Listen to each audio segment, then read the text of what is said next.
Ishar Singh entered the room, and Kulwant Kaur rose from the bed and locked the door from the inside.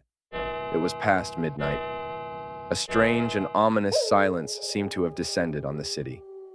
Kulwant Kaur returned to the bed, crossed her legs, and sat in the middle. Ishar Singh stood quietly in a corner, holding his kirpan absent-mindedly. Anxiety and confusion were writ large on his handsome face. Kulwant Kaur, apparently dissatisfied with her defiant posture, moved to the edge and sat down, swinging her legs suggestively. Ishar Singh still had not spoken. Kulwant Kaur was a big woman with generous hips, fleshy thighs, and unusually high breasts. Her eyes were sharp and bright, with a faint bluish down over her upper lip. Her chin suggested great strength and resolution. Ishar Singh had not moved from his corner. His turban, which he kept smartly in place, was loose, and his hands trembled occasionally.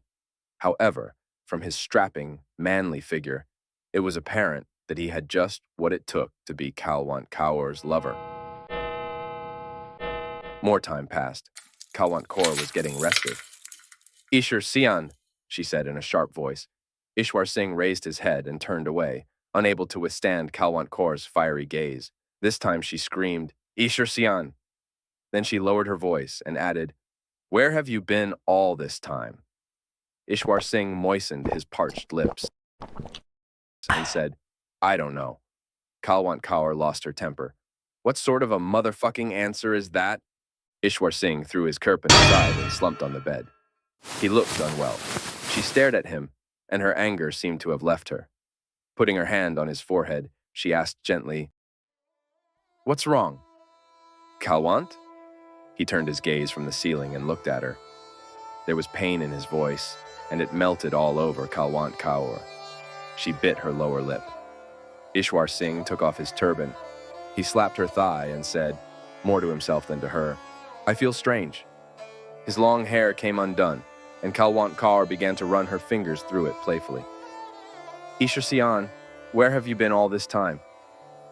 "In the bed of my enemy's mother," he said jocularly. Then he pulled Kulwant Kaur towards him and began to knead her breasts with both hands. "I swear by the Guru, there's no other woman like you." Flirtatiously, she pushed him aside. "Swear over my head. Did you go to the city?"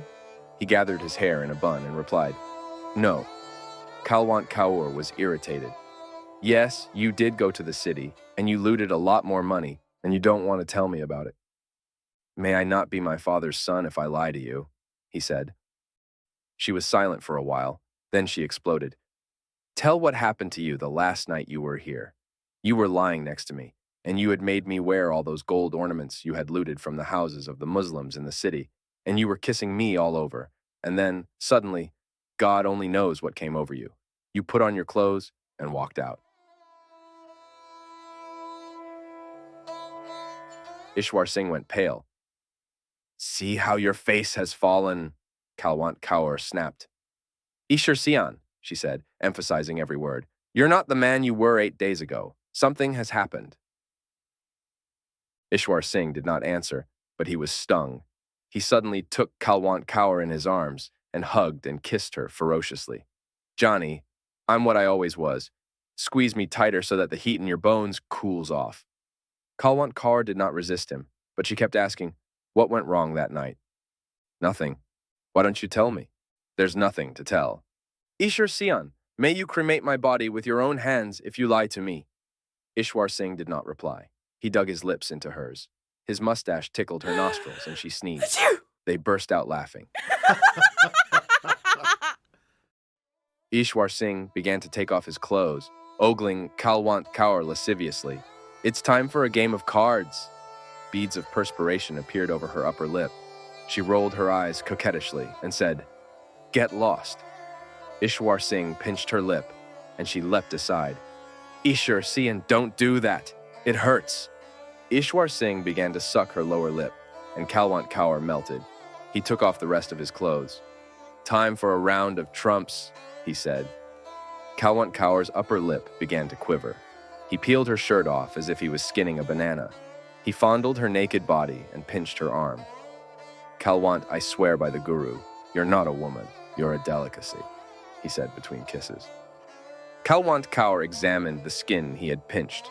It was red. Ishar Singh, you're a brute. Ishar Singh smiled through his thick mustache. Then let there be a lot of brutality tonight.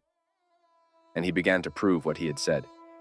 He bit her lower lip, nibbled at her earlobes, kneaded her breasts, slapped her glowing hip resoundingly, and planted big, wet kisses on her cheeks. Kulwant Kaur began to boil with passion like a kettle on high fire.